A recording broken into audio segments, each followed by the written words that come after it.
and welcome to the Fertility Conversations podcast. The goal of this podcast is to create more awareness about infertility and to provide support to people trying to conceive. Thank you for listening today, and we hope you will be encouraged. And now, here is your host, Ola. I am joined by Joke, who will be sharing her fertility journey with us. Our details would also be in the show notes. So welcome, Joke, and thank you for joining us today. Thank you, Ola. Thank you for having me. Yay. So we always start off by saying, tell us a little bit about yourself. Okay. My name is Joke Olarewaju. I am a Nigerian. Mm-hmm. I worked with different banks in Nigeria before relocating to Canada. Last year, I have like over 12 years working experience in financial institutions. Oh, wow. I relocated to Canada last year, February, and I currently work with a telecommunications company that's wonderful. in Manitoba. I am married. I got married 2013. I have a wonderful husband. That's wonderful. I think that's all I could say for now, and a beautiful daughter. Oh, yeah. Congratulations. That's amazing. Thank you. Thank you for sharing. And how has it been so far in Manitoba? Well, it's not bad. The cold is really cool. Like now when winter, it's really cold, like minus 35 this morning. Guys, like you're warning, like it's really going to be very cold today. But, not bad. Like it's just the quiet life, go to work, come back home and everything. But I think I have no regrets so far anyway.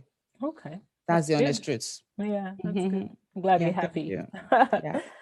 And so let's talk about, today we want to talk about fertility and infertility. So if you could please tell us about your journey to becoming a mom. So I got married in December 2013. And I got pregnant immediately. So I think I think I got to know that I was pregnant like say a week ago. Then like after some days, I just realized that I was spotting, right, and I was having like sharp pain. I'm like, what's going on? And all, I was still excited about the positive pregnancy test and everything.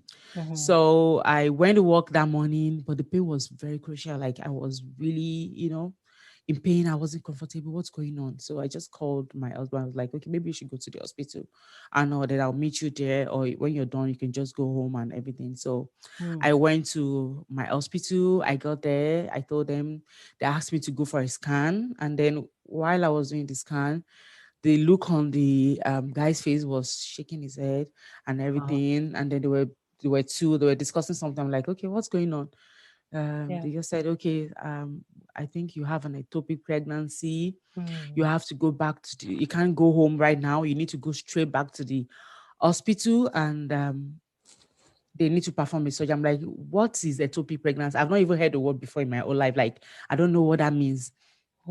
So, immediately I took my phone. I called my husband, like, this is what's going on and everything. So I went back to the hospital. As I was waiting, I pick up my phone, Google, like ectopic, and I read what it's all about. As in, I freaked out, like, what is going on with me and everything. Before I could say Jack Robinson, they're already planning a surgery. And then, I was confused. I don't know what's going on. I called my husband. He came. Within 4 hours or so, like they said, it's risky. Anything can happen to me right now. Maybe it busted and everything. That's why my fallopian tube busted. That's why I was bleeding and everything. So they performed the surgery. And then the next morning, they came to me to explain to me, like, so one of your tube is out now. So, but you have one fallopian tube, so that's fine. You will be able to have your baby with one fallopian tubes and everything. You'll be fine. I was worried and everything, but my husband was there to comfort me. My family, they came and everything. And then at that point when they came, like my mother-in-law and my mom and all, they knew that I was pregnant, and then something happened. Maybe to them, like, okay, maybe like a miscarriage or something. Right. We didn't really talk much about whatever it is or something. Like, I'm not sure. Maybe everybody was just trying to be quiet about it. I'm not sure if they really understood what happened. But after then, I'm so sorry for your loss. thank you, Ola. So after then, we went back home, and then everything was going on fine. And my husband now lost his job, like few months after then. And then I was also trying to get into another bank. Then I was looking for a job, looking for an opportunity to just, move bank and everything. So I just felt I don't want to get pregnant right away. Let me wait till I get out of the job. Then I'll calculate that, okay, maybe 6 months after the new job, I can get pregnant, Yeah. before the 9 months, I will be, be entitled to get my maternity leave and everything. So we just stopped trying, like, okay, let's just, and then my husband was looking for another job. So by all this was in 2014. So by December 2014, I got a new job, but my husband was still out of job. But we said, okay, let's just keep trying again and everything. We started December. Then by, I think, end of January, I was pregnant again. So, I was happy and everything. By end of February, I was at work. I just noticed I was spotting and everything. Then it was consistent, like for 2 days. So I just went to the hospital. Then they said I was miscarrying, like it was a miscarriage. No. Yeah, so I had an evacuation and everything. Then that was it. So we started trying again. And then I think it was in June 2015. I got pregnant again. Like I tested positive at home, we're excited, like, okay. Then I just noticed that I was having all those symptoms and everything, but it got to a point. It looks like it was reducing. Like I wasn't feeling so hungry. My breast wasn't so tender again. I'm like, what is going on? Like I felt something is wrong. And then when I now did the test again, I noticed that, the line was really thick initially, but it wasn't so, it was light. Google is my best friend. Like I googled, like, it looks like a chemical pregnancy or something. That's what I could find to, we went to the hospital and everything. They said, okay, my ACG level dropped from what it was before and everything. So they can't, I should just hold on to it and come back in 2 weeks. So I think about 45 days after, like I tested positive or something. No, I mean 45 days in my cycle, I was bleeding again, like very painful and everything. So I think I had like miscarriage. So the meaning I could give to that was like a chemical pregnancy or something. After going my Google palaver and everything, you know how it is when you're trying to get pregnant, you're always googling everything and all. So then that was in June. So then we keep moving again, trying. So I think about September, same here, 2015, I got pregnant again. So I was happy. And then, we're just moving, going to work, coming back and everything. Then one day I just noticed that I was having a very sharp pain, like really sharp pain. I'm like, what is going on again? I remember that day I just couldn't even, I couldn't walk. Like, I was bending, it was really like I was worried. And I called my husband, like, what's going on again? He was like, okay, don't worry. When you get home, we'll go to the hospital. Then we went to the hospital that evening. They told us to come the next morning and everything because of scan. The person that was going to do the scan was not available at night. They've closed and all. So we went the other morning and then I did scan and everything. They said I'm having another ectopic pregnancy. Oh, no. Wow. My tube busted and it's terrible. They need to operate me right immediately. That is why I was having that serious pain. Wow. I remember, as in the memories is coming. The memories are coming back right now. Like I was crying, like I was rolling on the floor. Like, why do I have to go through this? Like my second fallopian tube is going again. I cried. I was wailing. It was a terrible experience. I wasn't happy. My husband too was there, comforting me. Don't worry, we'll be fine. I didn't marry you for a kid. I'm like, it's easy to say and everything. So, but after that, I went into surgery. They took out my second fallopian tube. That was about October 2015. I was crying, and the thought was just going through my, so I'm never going to have my babies and everything. I was just, then I took my phone, started googling. I could see that the only thing I have to do is to do an IVF. Then after the surgery, my next appointment with my gynae, and then he said, okay, don't worry, you'll be fine. You can have your baby through IVF and everything. That I can introduce you to one of my colleagues and everything. It just give me the number and the hospital name. You can just call them and or visit and everything. Then we just took the number and then we went back home and everything.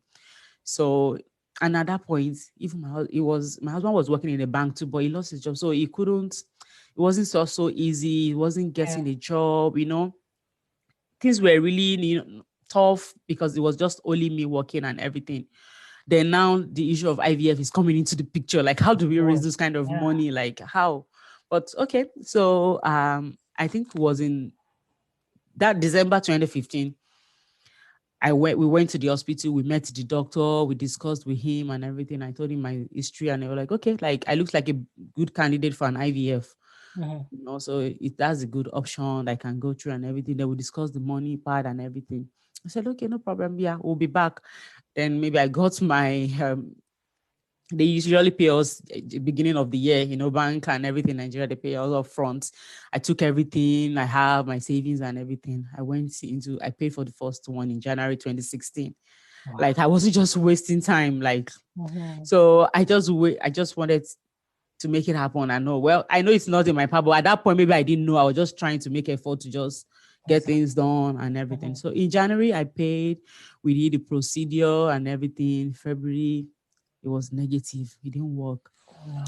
I cried. Like I felt really terrible. Like why? It was a terrible experience. I didn't wish that for anyone. Like it was terrible. Not even when it's not like you have the money saved, like you have a lot of money, but it's just like you're trying to, put things together. But yeah. And then I move again, like I was fine, like we moved. So I discussed with the doctor. I said, okay, like I don't know why it didn't work. Like you have everything looks perfect. Like even I remember during the egg retrieval, like I had like almost 30, maybe wow. Like it was a lot of eggs. That's a lot. Honestly, like it was like, Ajoke, I'm sorry, I don't know why this is not working and everything. That maybe you should be praying also. I said, yeah, I'm praying. Then I gathered money again. I think that was in June. Did I say June? That was February, March, April, May. I think about May. I went back again, like to try again. 2016. I did in May, June again. It failed again. Wow. And then, I was the point, like, I need an explanation, like, okay, what exactly is when you know what is going wrong, like, why the implantation, do I have implantation issue? Like, what do I do to make it better and everything?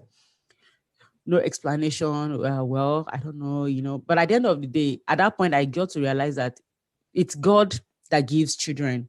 Oh, yes. Yeah. So, they can only do all those things and everything. It's God that will actually make it happen in his own time. Sometimes just like even about sometimes when you're having sex, like everything looks perfect between you and your husband. They say everything is fine.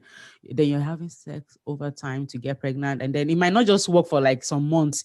And then in a party, maybe 6 months after, then you just get pregnant and have the child. Then you wonder like, Shebi, I'm okay, like everything is fine. Why didn't it just happen one click?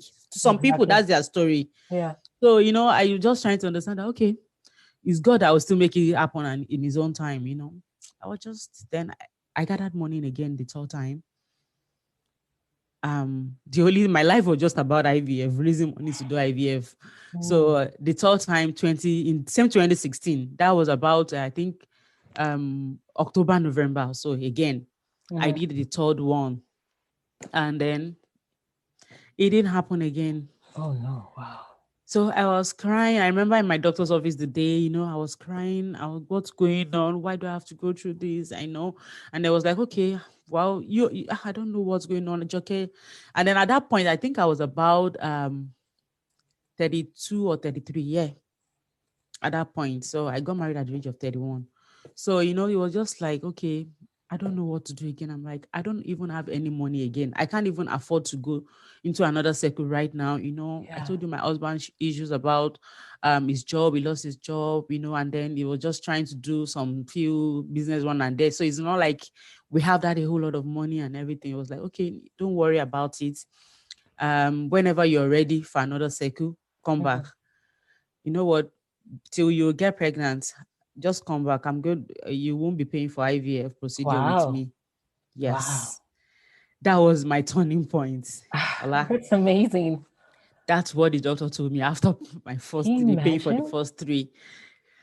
I could not, as in I got home that day, I was just crying and everything. But at that point, Wow. um, I've gotten to a stage whereby I was trying to change my focus on just living my life on IVF and everything. I realized the place of God in all of this.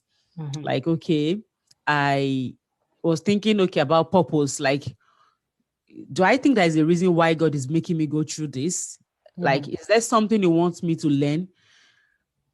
I was now thinking deeper, then I was maybe I won't say like into church. Yeah, I'm a Christian, Yeah. but at least, I was into like, okay, I just want to know God. Like I was just trying to get closer to God at that point, because I now realized that it is not by my power or by my might, but it's just by His grace. Like it is only God that can do it.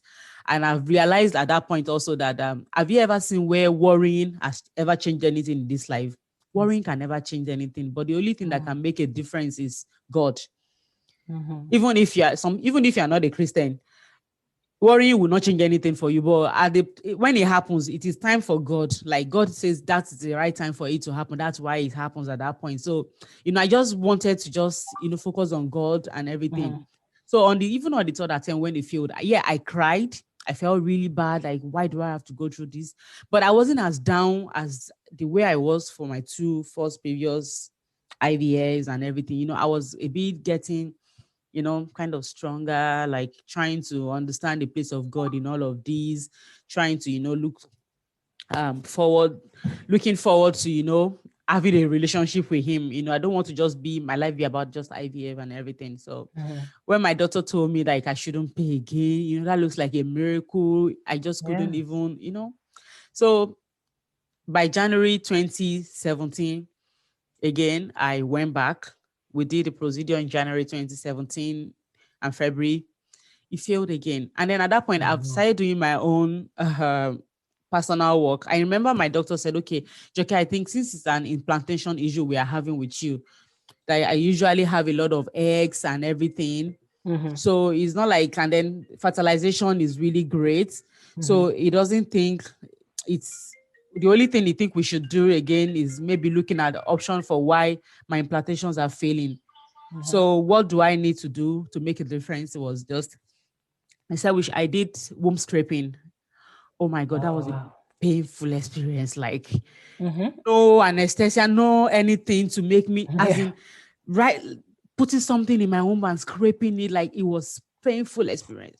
I think I did Yeah. it on my second and third and fourth. It was really a painful experience. Like I would cry and I would get home and be crying. Like, why do I have to go through this and everything? Yeah, so I did the fourth one, it didn't work again. And then during my Google research and Mm. everything and Yes. all, so I find out about acupuncture. Oh.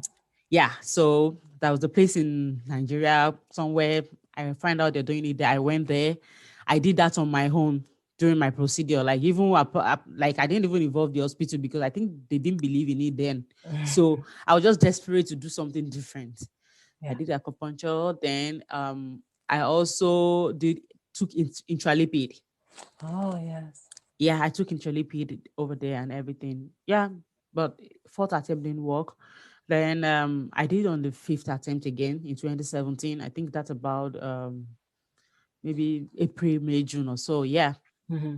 I did again. That also failed Wow. in, in fifth attempt. But at that point, I just thought to myself, like, I just need to focus more on myself. And the funny thing about it is when it failed, I was just like, you know what? I think I need to just take my mind off IVF, live my life and everything. But Yeah. what I will just later on, maybe within a month, I'm back on my Your mind is feet back and there. it's back there. My husband was like, I thought we said we should stop.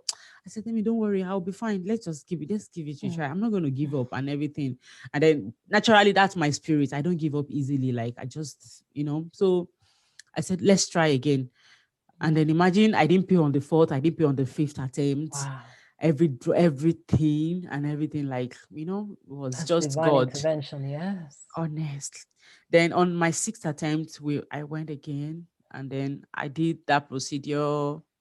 Yeah. That was December 2017. Mm. And January 2nd, 2018, I tested positive. Oh, wow.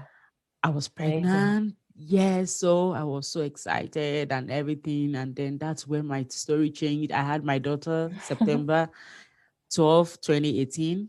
Wow. Yes, Beautiful. that That is it. is just amazing.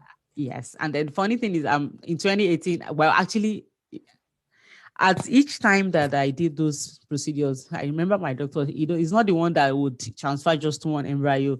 He transfers like three. And even when I had my daughter, I think I transferred like three, but I got one. But I'm grateful to God and everything, Yeah. Then in December 2019, Mm. yeah, because I knew I was relocating to Canada and everything. I was like, okay, I made my research. Canada, you can't do IVF, is quite expensive. For Yeah. me, I just like, okay, I'm just going in there. I just don't want to put myself through the straight. Like maybe I should just try again before going and everything. Then yeah, I did another one. That was December 2019. It failed. Oh, Yeah, but I was supposed to come to Canada like about February last year. So I just came, and here I am now. I'm in the middle of a cycle again. oh, wow. Well, that's good, right? So you are doing it in the Canada that you thought wasn't Yes, possible. I am. That's Yeah, wonderful. that Well, is lots my of good story. wishes with this current one. That's an amazing Amen. story. So sorry for your Thank you. losses. Um, Thank you. thank God for your wonderful daughter. Yeah. And that really is divine intervention to have a clinic, a doctor, when we all know how much they love money, to say Yes. that they'll keep treating you without any charge until you get pregnant. That's amazing. It was just God. It was God, yes, he was. And I love the fact that you touched on because sometimes people say that, some people make comments, especially in Nigeria, that don't try to play God if you're doing IVF because you're going through science. But then, of course, like your situation and how you highlighted, it's not really the science that makes everything work. God still has to put the final Yes. take on it and approval or confirmation to make it happen. Yes. So it's good that you share that. I want to, there's a part of me that wants to, let me ask you a question regarding, you're Nigerian, and of course, you know how the society is.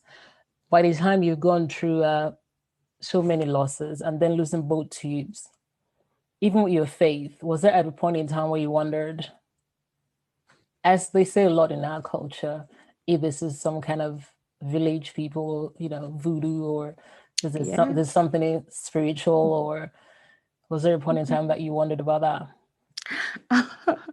True. Yeah, this is Sorry, it's just something that I know. I mean, it's the reality. As much as we don't want to believe that, but at the back of your mind, sometimes when things are not really. I know. Yeah, sure. So, at the point, like I said, I remember when it happened, like I lost my two fallopian tubes. I was always crying. Like, God, like I'm like seriously crying. Like, why do I have to go through this, Lord? I've never been a bad girl. Like, why do I have to go through this? I was asking God why. And then, at the back of my mind, like, is there someone out there trying to make me go through this? Like you said, it's true. Like we're Africans, and then my parents, the thing of like I'm from a polygamous family about, maybe it's another wife or something. Yes, it's my stepmom. Like there is this thing about I have a stepmom, like it's my stepmom and everything that was behind this and everything. And then, then I got married at the age of 31. Even getting married at that age to them, it was like it was late. So they felt like she was the one behind it and everything. But I really, at no point do I ever dwell on that. I didn't dwell on it. I didn't believe in that. But yeah, it's reality around me about that's what my parents believed. Then that's what. So even that's why during the whole journey, I didn't really open up to them. They didn't know what I was going through.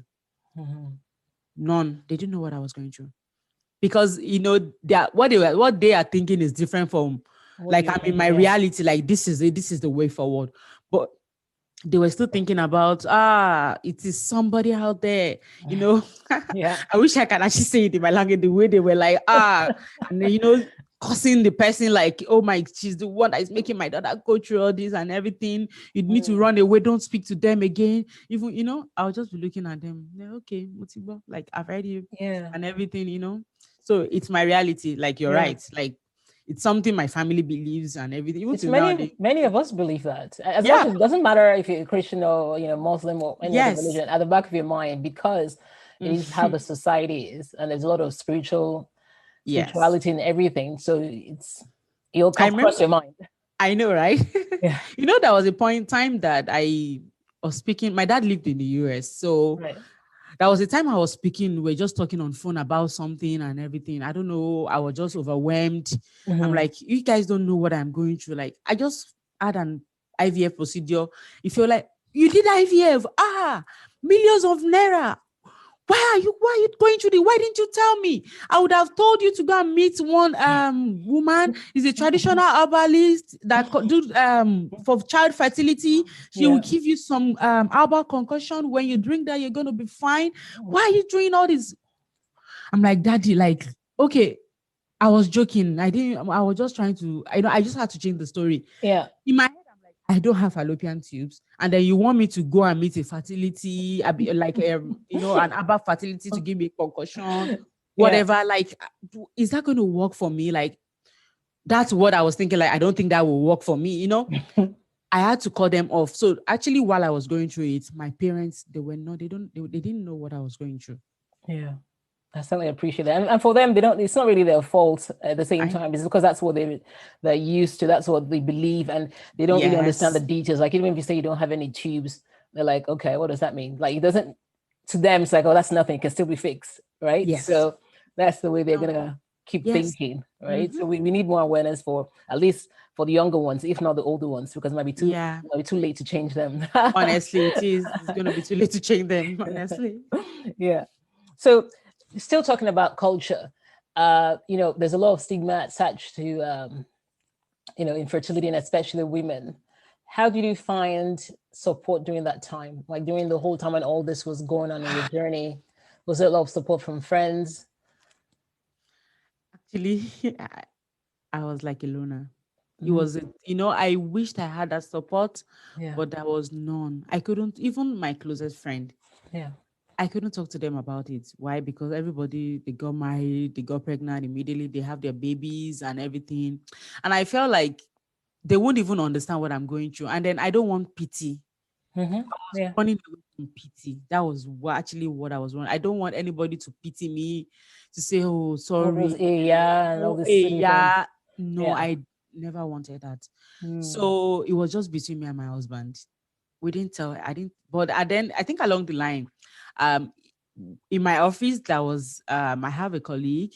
So I think during those times that I have to, when you have to go for appointments, more often at work, and then what will you tell them is going on, So I think at the point I told her that I was going to a doctor appointment. I don't know. I can't even remember what we discussed. And then she got to know that I was doing IVF. I can't remember how it happened. Then luckily, she was actually, I won't say luckily, but we were both in the same shoes. She was in the middle of the cycle. And then we walked together, like we sit next to each other, like, really? And then that's how we clicked. So we're both happy to share our experience, what's going on, what are you using? Sometimes to like, I feel so tired. I just took my injection in the morning before coming to work. We could share what we were going through. Yeah, so I think she was the only one. Like, I had someone in my office then. Apart from that, I didn't tell anyone. And then good for her, like, I think it was a first cycle or something. She got pregnant and everything. Wow. Yeah. So, but at least that was the only person I know that along the line. Yeah. She could, could just call me, okay, what's going on? How far? That's the only person I could talk to, even my closest friend. And then not like, because they were my friends and then, we're kind of close. I know I could predict what they can say or do, but I just really do not want anybody to pity me. Yeah. Sometimes I realize that when you're going through infertility and all, like, people, if they might care about you, but don't worry, God will do it. Statement. It's too much sometimes. Exactly. Yeah. So I was actually in my own world. Nobody knew. They would just know that, oh, maybe maybe she's trying to get pregnant or something. Yeah. She's married, no babies yet, and all. But they didn't know what I was going through until maybe after I had my daughter. Then I had it. I had to share my testimony.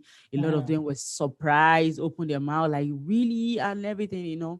But at that point, I didn't get a lot of, I actually needed one then, but I really do not have a lot. But I was just on my own, and then Google was my best friend. I was always there checking some fertility group on, Yes. online on And Naira also Land. social media, yeah, and all that. Yes, just social media, just to read what they're going through, get their own experiences and everything. That was the only Yeah. thing I did then. What do you think Yeah. needs to change in our society to provide more support to people? Well, for me, I think there should be a lot of awareness. Like a lot of people do not even understand.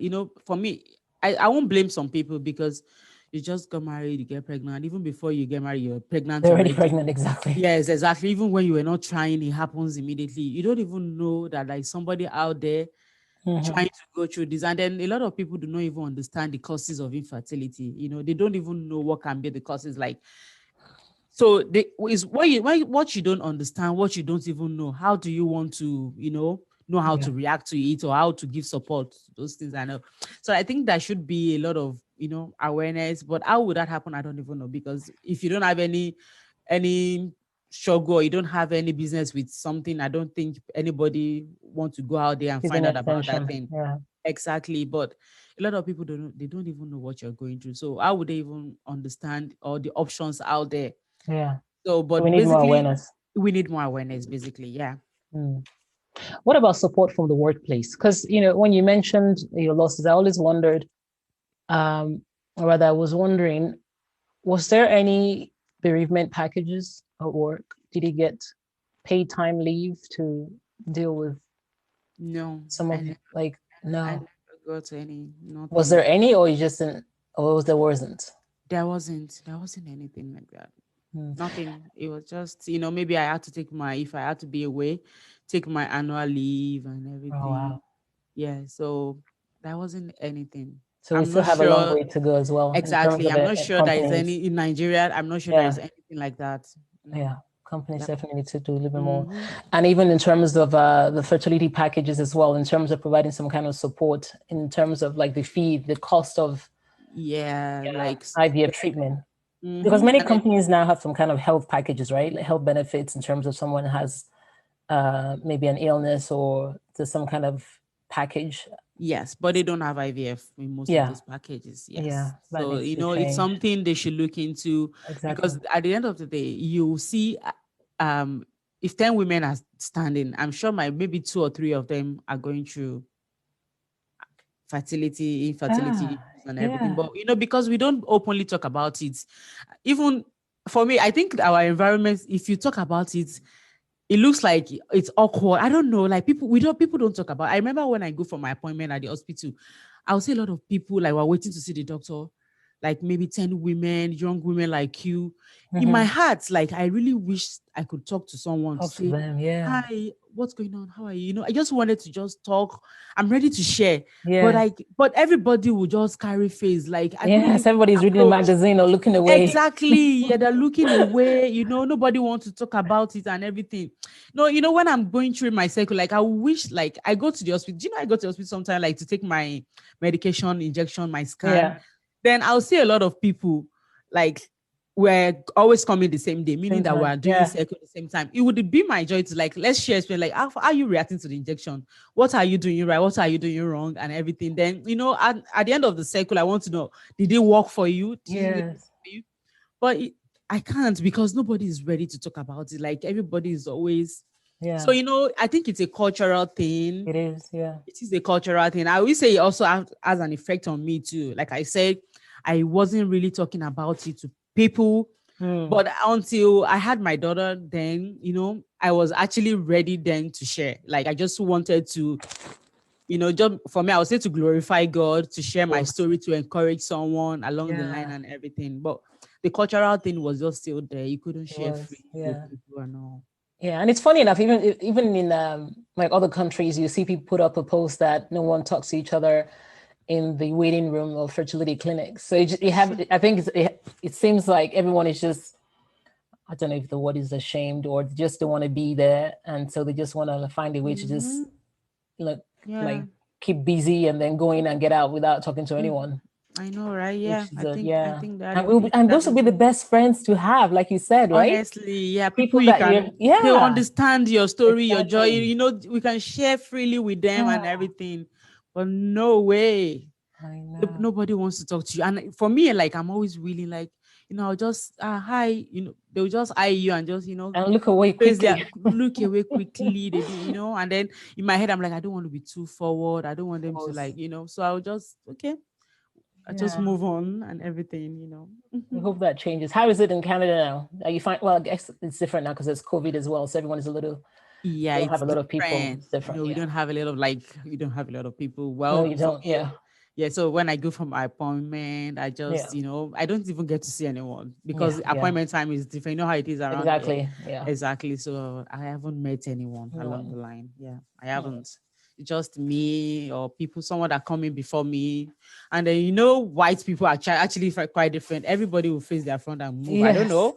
I don't know, maybe it's me, but maybe I'm black, that's why, but I don't know. But everybody will just hey, hi, and then, you know, even if black people can actually be like that, then why would I expect more from whites? I don't know. It's everyone, like, different cultures, right? Everyone is just different. It's different way everyone reacts. I know. But it's something that I think will need to change globally, regardless of where we are, that people just, I guess, when there's no longer stigmas attached to infertility and people feel more open, they don't feel the need to hide or just ignore the person next to them. So we hope that with more awareness, things will change for the better. So too. If you were to, you know, I know you know that you didn't have a lot of support from friends, and of course you kept things away from family as well. You noted faith at times, you know, the fact that you started going to get closer to God. Was there a point in time where you thought, you know, I can't do this any longer? Because, you know, even after you experienced losses and you lost both tubes and you were doing the cycles and it wasn't working, how were you able to still hold on to faith and hope? Honestly, I must confess, it was at a point it was tough because you know, as much as a part of me, you know, is then a part of me was I just wanted to focus on God, like that was the only thing. You know, I've gotten to a stage in there, like I felt I can't make any changes. I can't do it on my own. Even if I worried and cried and rolled on the floor till next year, it's not going to change anything. But the only thing that can change anything is just me. Like, just me. Like, I need to just, you know, trust God on my own, you know, just focus on Him. So, you know, that was just the only thing that was helping me along the line. So, you know, I got a point that I felt I can't do this again. Like, why do I have to go through this? I still ask the why questions. I do that sometimes. Like, I'll be down. And then the thing about it is, I have some people that call me chief encouragement officer. Like, I'm that kind of person that I like to talk people through their, you know, maybe journey problems. Like, oh, don't worry, God will do it and everything. You know, trying to you know, just preach. Don't worry about it. Just leave it in the hand of Him who can change it. You know, I just talk to people a lot and everything. I remember at that point, going through my journey, I have a lot of people in my office. Like, I think like about 3 or 4 people that were married and they don't have a baby. Right. Yeah. So they were, you know, infertility journey and everything. I don't know, maybe because of my kind of person. So we find out, kind of get to talk about it. Like, generally, they don't know I was going through IVF, but they knew that I'm waiting on, you know, so we just talk generally, and then I will encourage them, pray with them. Like, I remember there was a time I was in the office, like I was a supervisor. So there is one of my team member, she was pregnant, then it seems like she was bleeding. She was, you know, she called the taxi, waiting on the taxi, and she was crying, scared, like, I don't want to lose this baby. And I had her hand, I was praying. You know, in my heart, I was like, Father Lord, like, I'm praying like I could make, like I felt like I could make something happen at that point. Like, Yeah. let's just pray about it and everything. Then next minute I was asking myself, like, if I can make something happen for her, why can't I pray to make happen for myself, make something happen for myself? But I did it. We prayed. She went to the hospital. She was fine. She had a baby eventually and everything. So my point was, along the line, I was just trying to be like, I was strong. I won't lie. I was actually strong for myself. Like, I knew that. But a part of me always still get down sometimes and like ask the why questions and cry in my corner of my room. And then 5 minutes or 10 minutes later, I clean my eyes. I start again. I change the channel, watch TV, pick my phone, speak to someone, then I move on. Yeah. So I was strong. When you see me, like, nobody around me could actually know that I was even in the midst of a failed IVF. On Monday, I will go to work. Yeah. I was hurting inside, and then imagine on that Monday, someone is coming to me to ask for help or ask for advice on things.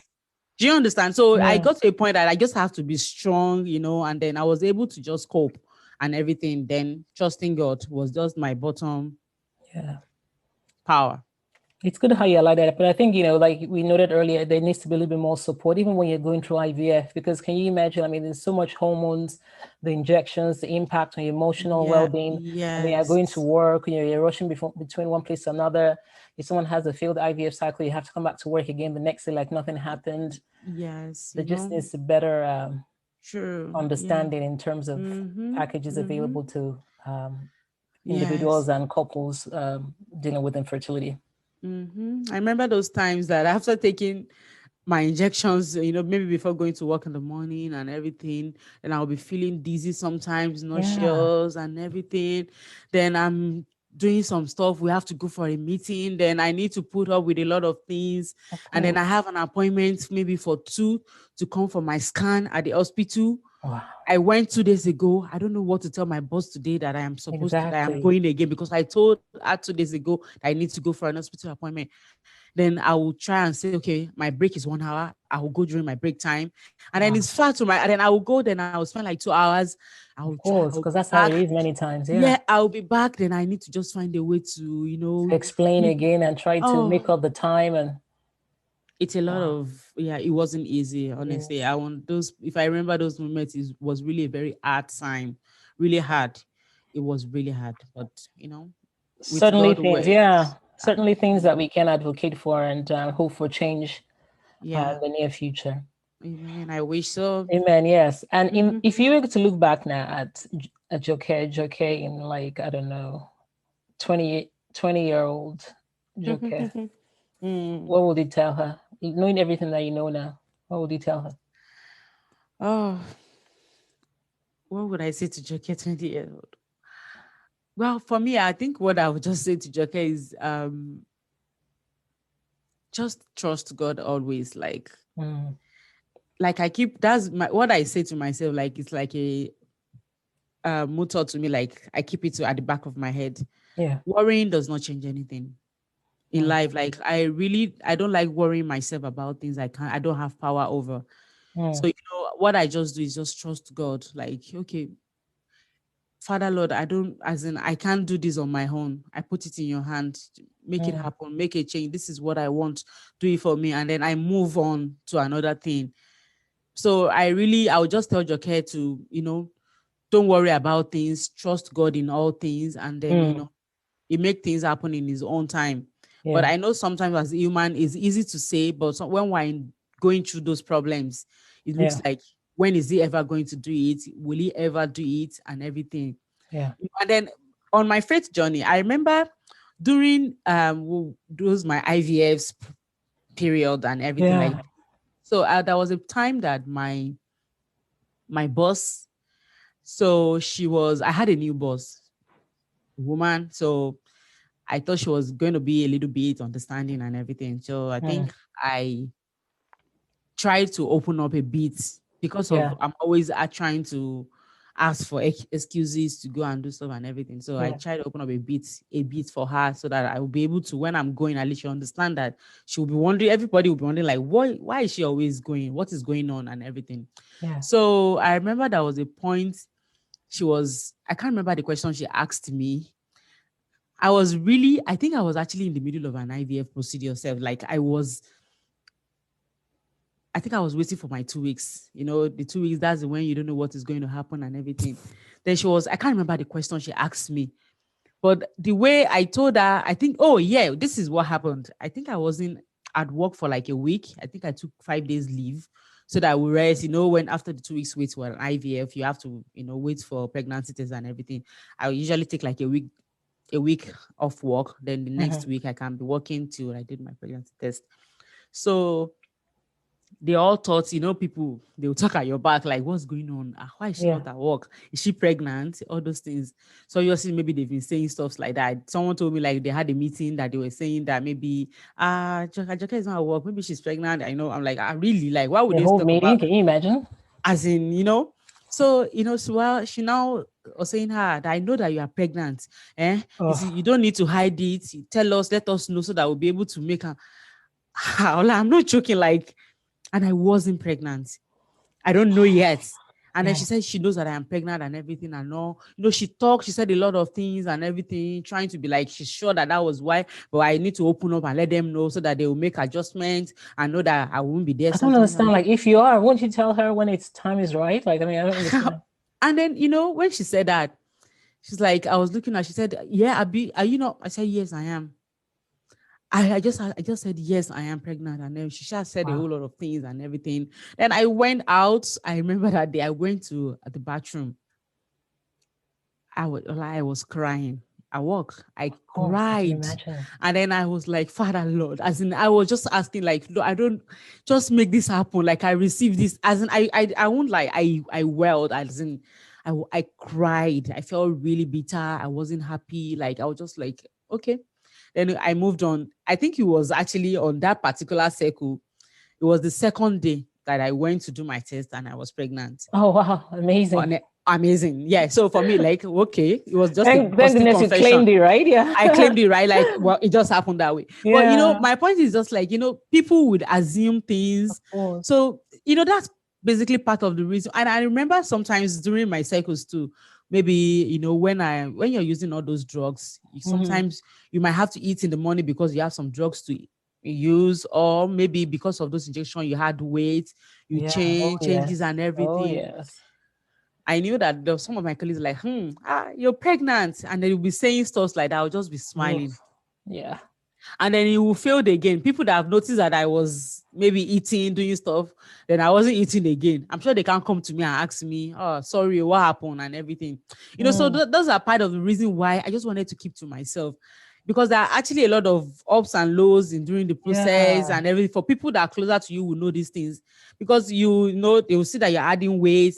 Maybe you are eating more. Is terrible. Exactly. And then maybe you are complaining about, fatigue because of some of the injections, drugs and everything. So it looks like you're pregnant to them, but they don't know what you're going through and everything. So it's part of the process anyway. Yeah. And somehow you find out you eat more, right? Yeah. Like, even though the drugs are, they're making you like, gain weight, but then you still, maybe in your mind, because you're telling yourself as well that, I don't know, but I'm pregnant. Exactly. I don't know, but you just, the hormones are already doing what they're doing, and then you start eating more as well. And it's just, true. You're right. Honestly, the whole combination is just, it's honestly like I'll look at myself in the mirror. I'm like, I have added a lot of weight, and then I'm sure they are so sure that she's pregnant. And they will even be showing excitement for you. I'll just be looking at them and smile. I won't say a word, like, and then they will notice that later on things have changed, and then they'll be wondering like, what's going on? I'm sure they can't come to me to ask. Yeah, and sometimes your belly is even going a little bigger because of the stimulation, and you wear some kind of top, and it looks like. Yeah, you're right. Those are the things they will see, and then they were so sure. The thing about in the journey, your people you work with are actually more closer during the journey, because they see you every day at work. You don't even see your friends every day because everybody's busy with life and work and everything. But people at work see you every day. They notice that even some people like, they notice that you are using a drug at the time. Maybe they would just imagine like people monitoring spirits, eh? I'm not joking. It happens. Like, they know, so they are so sure that something, Yeah, it's part of the journey anyway. It is. Yeah, but we do need more awareness, though, just to let people know. We do, honestly, we need more awareness. With everything that you've gone through, I mean, you're an amazing person, and you're such a warrior to go through all of that. Thank you. Would you say that the whole journey, the infertility, would you say that it changed you as a person? Yes, it does change me as a person because at the points while asking the why questions, part of the things I sat down and then I was asking God was that Lord, I think that was you have a reason you wanted me to go through this. Like I wanted to know the reason why I was on that journey. Like I knew that it wasn't just for fun. I got to a point when I couldn't make anything happen on my own. Like I keep doing the IVF and everything, but it wasn't just still working immediately. And then I don't even have something to treat for, like just implantation. And then my doctor will say, well, it's God. That's what my doctor will say. Like, well, And it it's is really, yes, yeah. and then he says, okay. And then during my research, okay, acupuncture will make things happen. It didn't happen. Womb scraping too, it didn't happen. Then intralipid too for implantation. All those things I did based on trying to. But at the end of the day, I just realized that I can't make things happen on my own. And then the only thing that can happen is just for me to trust God. And then I was asking God, Father, Lord, I want to know the reason why He put me on this purpose, on this journey. So like it's for a purpose. I want to know what this purpose is so that I will be able to learn and then be able to, I won't go through it in vain. Right. Which I think I didn't go through it in vain. It changed me as a person, it changed my personality. It changed, I know I have some people that I met along during those periods while I was going through this, that like my colleagues especially and some of my friends, they knew that I changed, because I changed in a lot of ways. Basically, maybe I'll say spiritually, kind of, and then my focus is always on people that what I talk about is always about trusting God, just don't give up on things easily. I was just always there trying to encourage people, tell them. And then at that point, I didn't even have my own story. Like I wasn't pregnant at that point. So, it changed me completely. Like I wasn't just focusing on myself anymore. I was focusing on the word of God. I was just focusing on, just living a purposeful life. Even at that point, I just felt like, okay, instead of I did my master's during that period. I just don't like felt like instead of just wasting around and wasting on IVF, I was doing my master's around line. Then also at work, I was trying to, and then I have quite a lot of people that report to me. Okay. So when they are going through issues or when I notice that you're down, I can say, okay, I'll chat to you office, they're like, hi, can we see so time? Then I'll have a conversation. What's going on? I know I talk to people a lot and then they open up to me. Then I try to encourage them, pray with them, tell them, So for me, I felt fulfilled those periods. Like, so for me, I felt, yes, God took me through the journey for a purpose. Right. I was able to understand the reason why it took me through. Maybe he wanted me to be a better person. He wanted me to get closer to him. Maybe if I had gotten married and I got pregnant immediately, maybe I won't understand some things I understand right now. Yeah, the things about us, we are all Christianity, we go to church and come back and everything. But getting to a particular deeper place, it's natural. Like you can't force it. I don't know I don't know if you're feeling what I'm saying, but I was able to just get some deeper place apart from just a regular and everything. So yeah. So you brought place that to God as well. It does. Yeah. Wonderful. Is there any quote or affirmation that you'd like to share that you found that helped you during your journey, or that still helps you now? Any quote or word of affirmation? Yeah, I do have. Basically, I used to say, trust God with all your heart. Just trust him. He makes all things beautiful in his own time. So, I keep saying that. That's what I tell people closer to me. That's what I keep telling myself, even till now. Like I said, I'm in the middle of a cycle.